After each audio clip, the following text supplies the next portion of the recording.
Reciban todos un afectuoso saludo. Vamos a continuar con el análisis de las medidas estadísticas. En busca de poder describir el patrón de variabilidad de un conjunto de datos, hemos visto que se pueden utilizar diferentes representaciones tabulares y gráficas, pero también las medidas estadísticas son una importante ayuda en este proceso. Todas ellas nos permiten describir gran cantidad de fenómenos. Sin embargo, pueden surgir problemas para los cuales estas técnicas podrían no ser suficientes. Veamos el siguiente ejemplo. Pedro acaba de recibir un monto de dinero por razones del Fondo de Capitalización Laboral y desea invertirlo en acciones en la Bolsa Nacional de Valores. Tiene que decidir entre dos tipos de acciones, PIN y FEN. El comportamiento del precio de venta de estas acciones a inicio y mitad de mes durante el año 2016 se muestra en el presente cuadro. Podemos notar acá las fechas del 1 y el 16 de cada mes, y en las columnas 2 y 3 podemos ver los montos correspondientes a las ventas de cada una de estas acciones. Esta es la información base que Pedro debe utilizar para tomar la decisión de comprar una u otra acción. Pedro pide tu colaboración debido a que no sabe cómo analizar estos datos para tomar una decisión en relación con el tipo de acción a que debería invertir.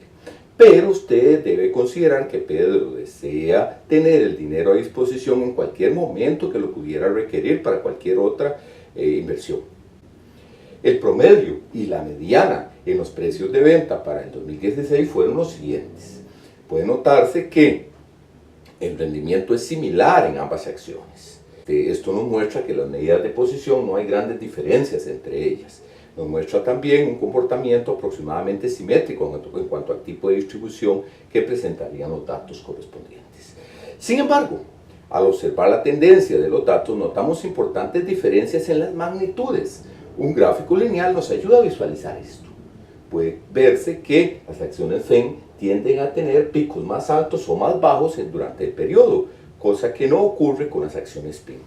A pesar de que los precios de ambas acciones tienden a concentrarse alrededor de ciertos valores centrales. Es evidente que desde ese punto de vista las acciones FEN parecieran ser más variables. Entonces, para ayudar a Pedro a tomar la decisión, deberíamos explicarle este comportamiento de la mayor o menor variabilidad en los precios de compra de las acciones. Este es un elemento clave para poder tomar la decisión correspondiente. Una de las medidas más burdas para determinar la variabilidad en un grupo de datos es el recorrido, el cual se define como la diferencia entre el valor máximo y el valor mínimo.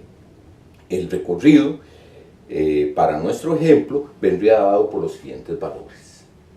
De acuerdo con la información que estamos presentando aquí, para el año 2016, la mayor diferencia en los precios de las acciones PIN fue de $0,93 en las fechas observadas, mientras que para las acciones FEN fue de $2,83. Observen que hay una gran diferencia entre unas y otras, tal cual mirábamos en el gráfico.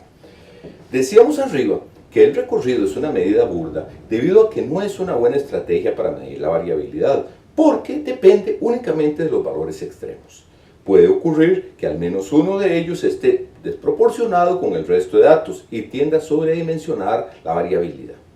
Una alternativa para solventar el problema de los valores extremos consiste en determinar un rango eliminando un determinado porcentaje a uno u otro lado. El porcentaje de datos que se elimina en cada caso puede ser un 5, un 10, un 20 o un 25%. Esto va a depender de cada situación, de cada problema particular. Una estrategia muy utilizada consiste en eliminar el 25% en cada extremo. Se construye así una medida estadística llamada recorrido intercuartílico. Desde el punto de vista matemático, el recorrido intercuartílico es la diferencia entre el cuartil 3 con el cuartil 1. Gráficamente podemos representarlo de esta manera. Observe que esta medida indica la longitud o rango en el que se distribuyen o se dispersan el 50% de los datos centrales. O sea, para nuestro caso serían los costos de las acciones del centro. Una forma visual muy práctica para analizar la variabilidad por medio de la articulación del recorrido y el recorrido intercuartílico son los denominados diagramas de cajas. Aunque un diagrama de cajas incluye medidas estadísticas de orden mínimo, cuartiles y máximo, permite analizar visualmente el comportamiento de estos, tal cual lo podemos notar acá.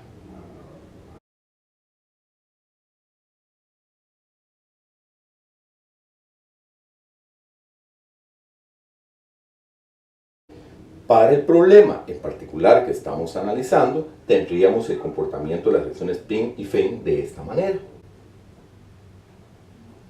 Es claro que todo lo que hemos dicho previamente se ilustra en el gráfico. En términos de la variabilidad de los precios de venta, es notoria la diferencia entonces entre las acciones FEN y las acciones PIN. Es importante para Pedro conocer esto porque una mayor variabilidad en la venta puede generar más incertidumbre hacia el futuro, pensando en que él quiere tener el dinero disponible en cualquier momento y no le conviene tanta variabilidad. Sin embargo, si quiere ver desde el punto de vista positivo este fenómeno, podría pensar en que si quisiera mejores precios, las acciones FEN serían una alternativa, pero tendría que esperar aquel momento en que ellas alcancen ese máximo. La decisión de escoger un tipo de acción u otro va a depender de Pedro y de cuáles son sus expectativas de inversión. Los diagramas de cajas tienen la virtud de mostrar la posición de la distribución de los datos, los rangos de variación a partir del recorrido y el recorrido intercuartílico, además de la forma de la distribución.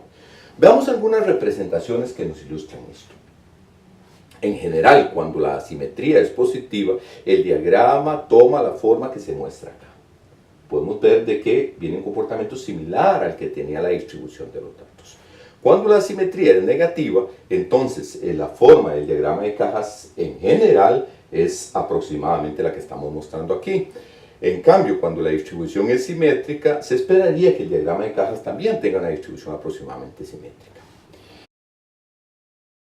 En el presente video se ha determinado la necesidad de medir la variabilidad de un grupo de datos para resolver problemas particulares. La medición de la variabilidad es otra técnica estadística para lograr el propósito de describir los patrones de dispersión de los datos. Sin embargo, como veremos más adelante, la determinación del recorrido y del recorrido intercuartílico podrían ser insuficientes para medir la variabilidad en algunos casos particulares.